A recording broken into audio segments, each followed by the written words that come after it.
কালি এটা বৰ দৃষ্টিকটু ভিডিঅ' ছ'চিয়েল মিডিয়াত শ্বেয়াৰ হৈ আছে। ভূপেন বৰা ডাঙৰীয়াই মীৰা বৰঠাকুৰক কিবা এটা ইংগিত দি আছিলে। কি ইংগিত দিছে আমিও নাজানো, কি কথা কৈছিল নাজানো, কিন্তু ছ'চিয়েল মিডিয়াত দেখিছোঁ সেইটো বৰ দৃষ্টিকটুভাৱে ভাইৰেল হৈছে। আপুনি নিজে সভাখনত আছিলে, কি হৈছিলে? মানে চাওক, এফালে গৌৰৱ গগৈয়ে ভাষণ দি আছে, কাষতে শইকীয়া ডাঙৰীয়া আছে, পিছফালে ৰিপুণ বৰা ডাঙৰীয়া আছে, এফালে মীৰা বৰঠাকুৰ আছে আৰু পিছফালে ভূপেন বৰা ডাঙৰীয়া আছে। দৃষ্টিকটু এইকাৰণে হৈছে বুলি মই কওঁ, কাৰণ আপোনালোকৰ সভাপতিগৰাকী গৌৰৱ গগৈ ডাঙৰীয়া APCCৰ সভাপতি নহয় জানো তেখেত? হয়, তেখেতে ভাষণ দি আছে আৰু দৃষ্টিকটুভাৱে ছাইডত তেওঁলোকে হাঁহি তামাচা ফূৰ্তি কৰি আছে। এইবিলাকে সেই পৰিৱেশটো কেনেকুৱা হয়, কি বুলি ভাবে আপুনি? এতিয়া চাওক, ৰাজনীতিত বহু কথা থাকে সেইটোতো হয়। আৰু তেখেতসকল আমাৰ ছিনিয়ৰ।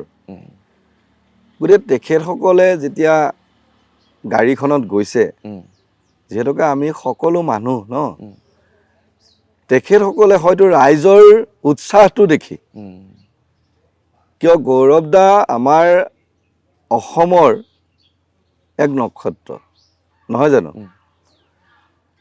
গতিকে গৌৰৱদাৰ ভাষণত ৰাইজৰ যিটো সঁহাৰি, ৰাইজৰ প্ৰতি কাম কৰা যিটো দায়বদ্ধতা, তাৰ ওপৰত ৰাইজৰ যিখিনি সঁহাৰি দেখি হয়তো তেখেতসকলে ইংগিততো কথা পাতিব পাৰে। গতিকে হয়তো সেইটোৱে হৈছে, আৰু মোৰ মতে কিন্তু সেইটোৱে, ইয়াত বেলেগ একো নাই। আৰু এইবিলাক কাম যে এই বিজেপি দলৰহে, আমাৰ কংগ্ৰেছে কিন্তু তেনেকুৱা আজিলৈকে আপোনালোকে চাওকচোন কৰা দেখিছেনে ক'ৰবাত তেনেকে কাৰোবাৰ অপপ্ৰচাৰ এটা কৰেনে? চকুত পৰা নাই বাৰু বৰ্তমান আজিলৈকে কিন্তু আপুনি নোৱাৰিব। কিন্তু এটা কথা নিৰ্বাচন আহি আছে, নিৰ্বাচনী যুঁজখন এপ্ৰিলত হ'ব, আমি ভাবি ল'লো এপ্ৰিলত নিৰ্বাচন হ'ব, সেইখন আকৌ বেলট বক্সত হ'ব যুঁজখন। কিন্তু সদ্যহতে এখন যুদ্ধ চলি আছে ডিজিটেলত, আপুনি জানে। সেইদিনা কংগ্ৰেছে এটা ৱেবছাইট বনালে, কিছু সময়ৰ পিছতে হেক হ'ল।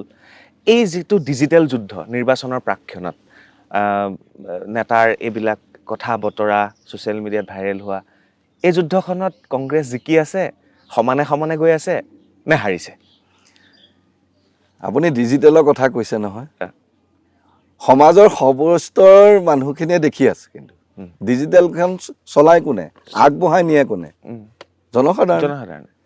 গতিকে সেইটোৱে, গতিকে ইয়াৰ উত্তৰটো ছাব্বিছত পাই যাব গোটেইখিনি।